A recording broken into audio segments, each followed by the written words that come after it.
Mastering polite requests in English. Can you wait a bit? Hello, everyone. Welcome to our English learning journey.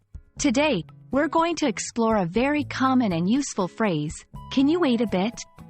This phrase is a key part of everyday communication, and understanding how to use it correctly will greatly improve your conversational skills. So, let's dive into the nuances of this polite request.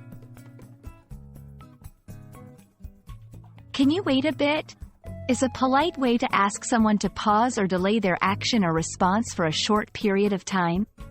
It's often used in situations where you need a moment to finish what you're doing, gather more information, or when you're simply not ready to proceed. The word bit here implies a short amount of time, which can vary depending on the context.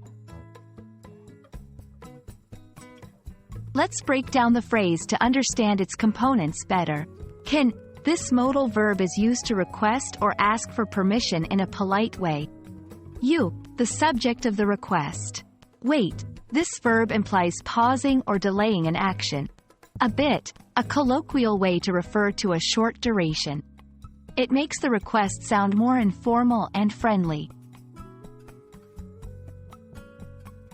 It's useful to know different ways to express the same request, depending on the context or your relationship with the person you're speaking to. Here are some variations. Could you wait a moment?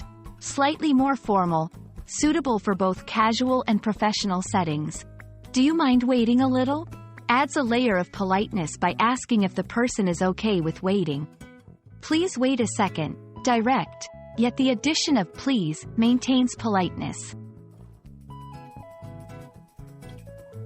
This phrase is versatile and can be used in various situations, such as in personal conversations, when you need a moment to think before answering a question. At work or in professional settings, when you're asked for information or action but need a little more time to prepare. In public places, like stores or restaurants, when you're not ready to order or need more time to decide. Can you wait a bit? Is a simple yet powerful phrase that helps you navigate conversations with politeness and consideration for others.